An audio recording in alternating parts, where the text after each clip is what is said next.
So, Kim, what is one of your favorite parts of the shop? Start over. Ask me. Some of the surprises that... One of the surprises Wait a minute, this horse fly over me. Okay. Things that surprised... Let's go back up here.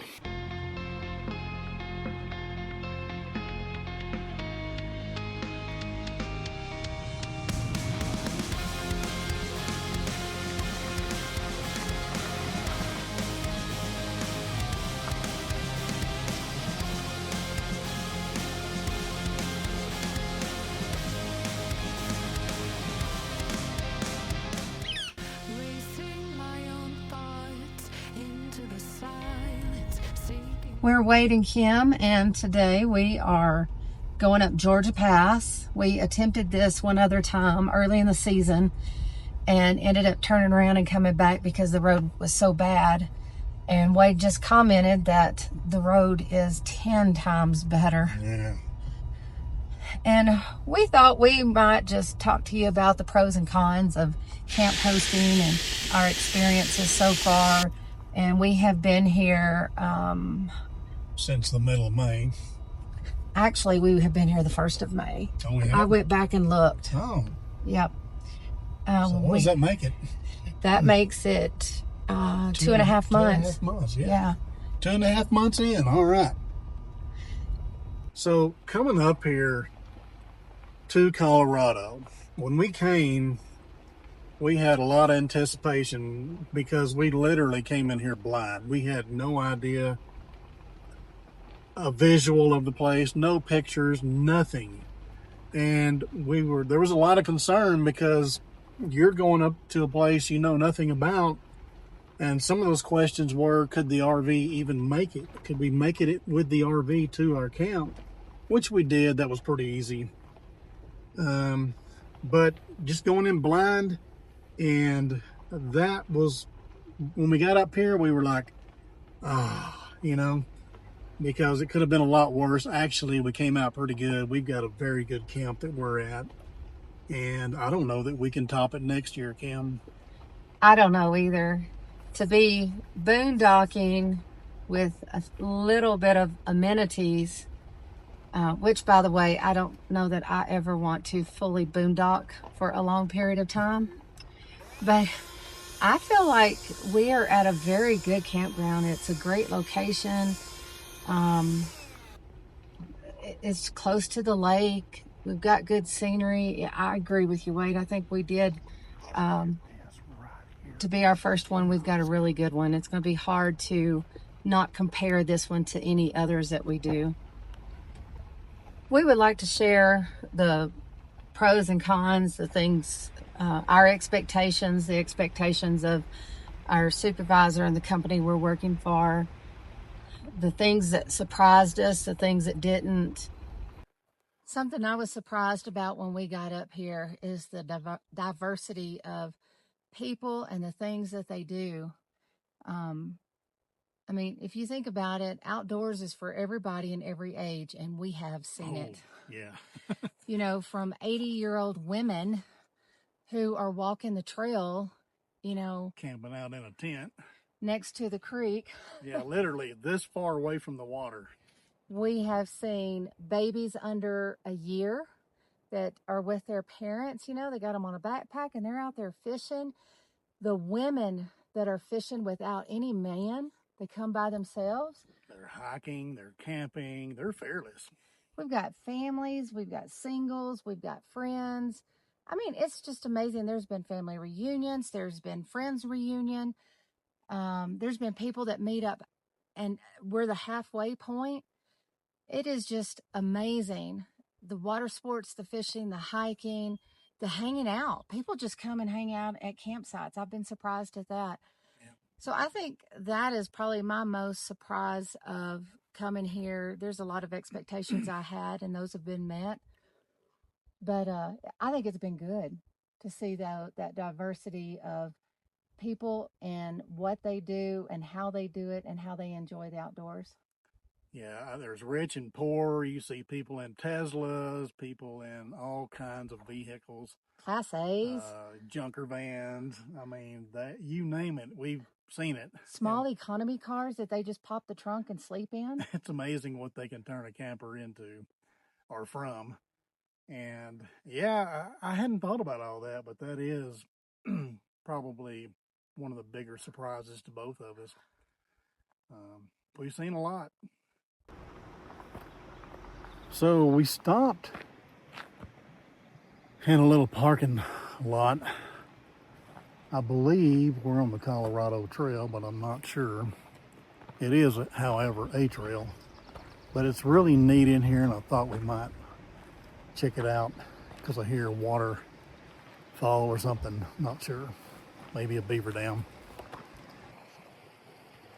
This is so thick in here. You could be 6 foot from a moose or a bear and never know it until they show themselves. But I heard water running. I just wanted to kind of see what's going on, man. That's pretty cool.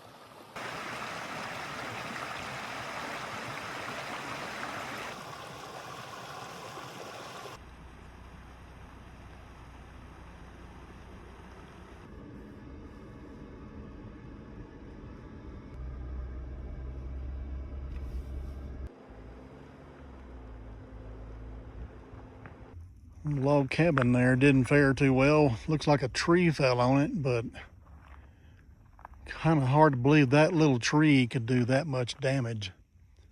But something did. And we also saw some old cans in here, which would indicate somebody lived here a long time ago, possibly a lot more than one person. Look how they built this.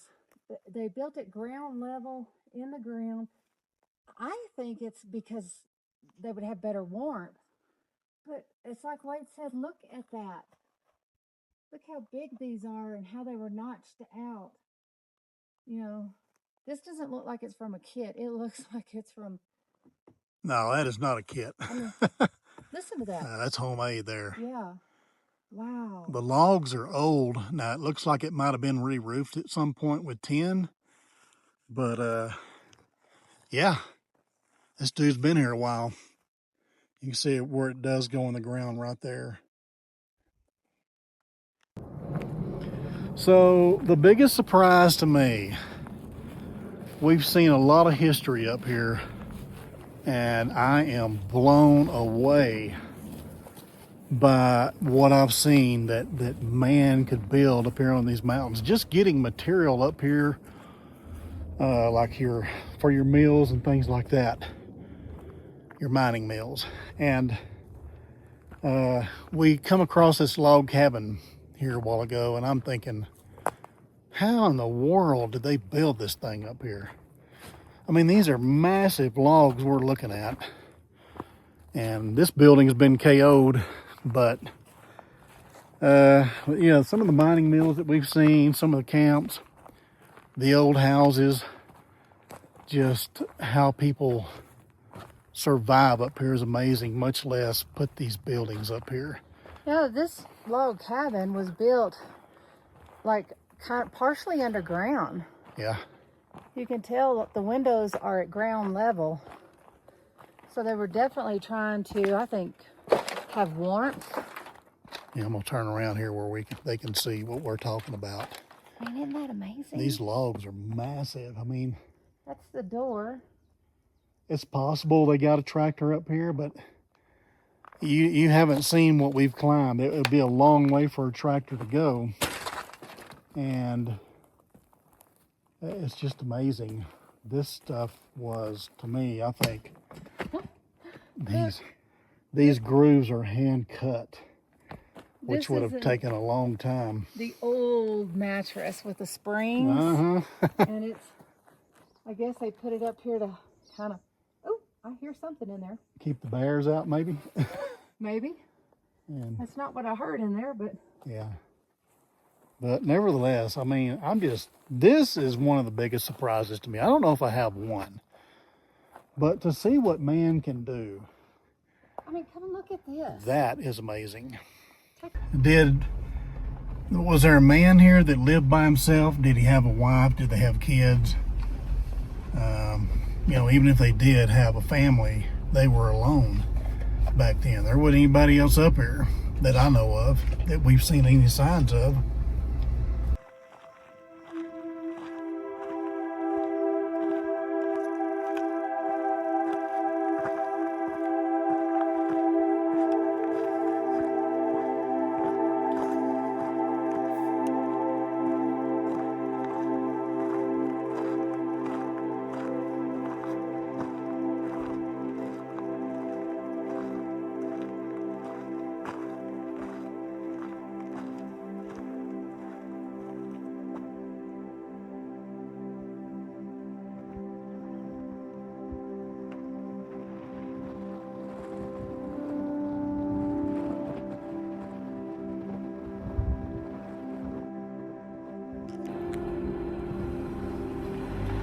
So this is Georgia Pass.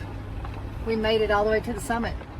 To the summit, we saw some mountain goats. Came right up to the vehicle. They wanted to come up to us if we had food.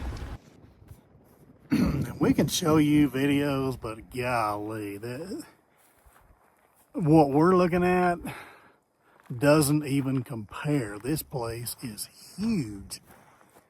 You kind of go around here and see the mountain. That's Mount Bald right there, B-A-L-D. And then just kind of looking back over here. We're at Georgia Pass on top of the mountain. It feels like we are on top of the world. What a place. Right, so they're probably looking around here because they know people drop stuff. Uh-huh.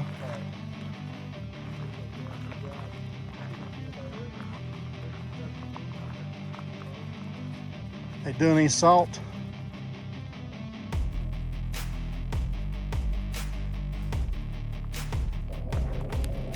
There we go. So much fun.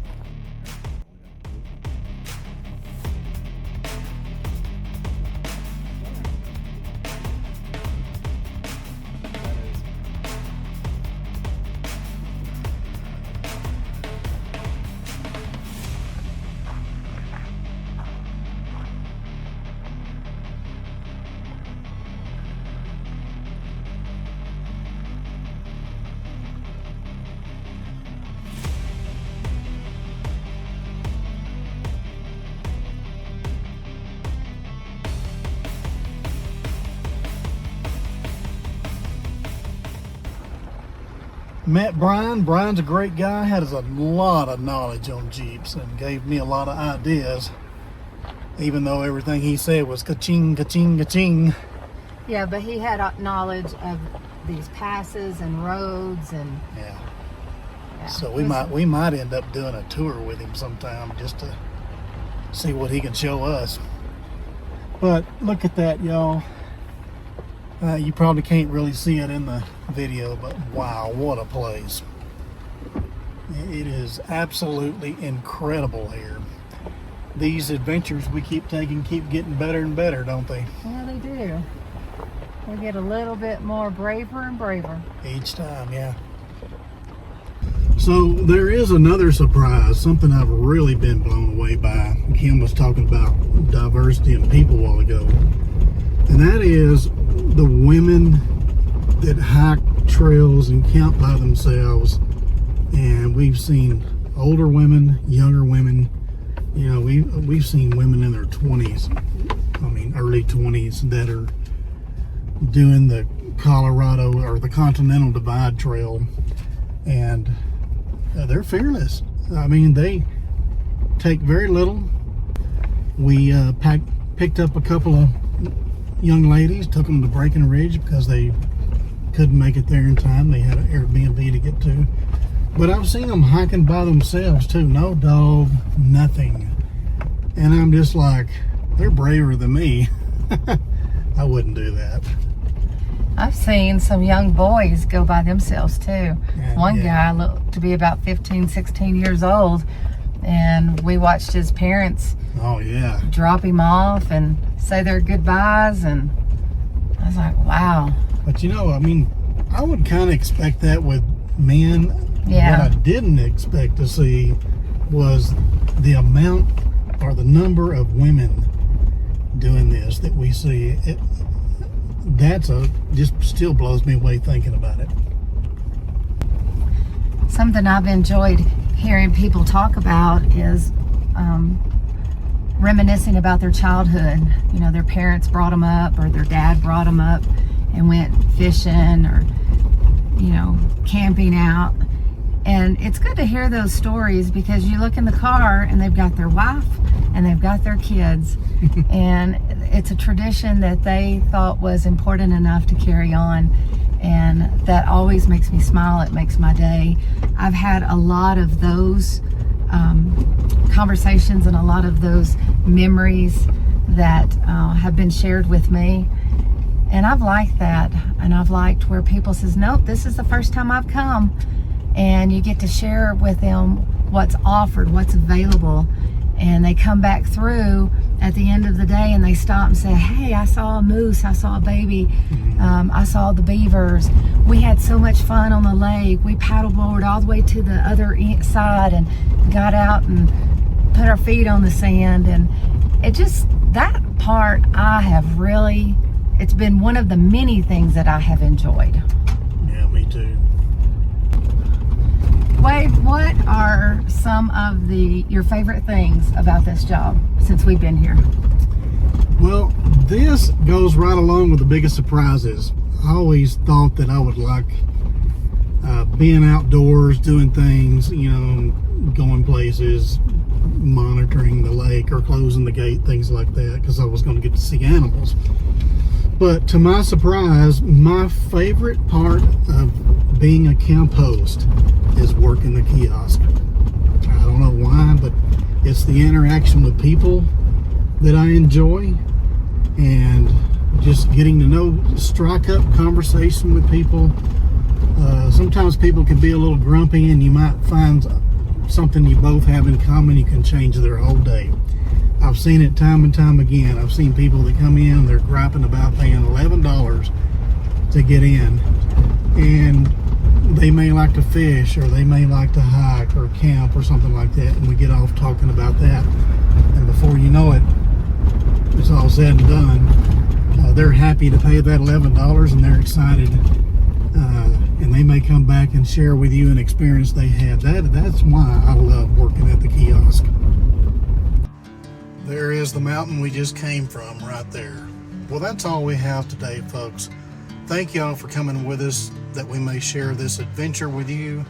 And if you like the content of our video here, we would appreciate a like. And if you like the content of our channel, we would really appreciate it if you would subscribe. That would encourage us to keep doing what we do. God bless everyone, and we will see you on the next trail.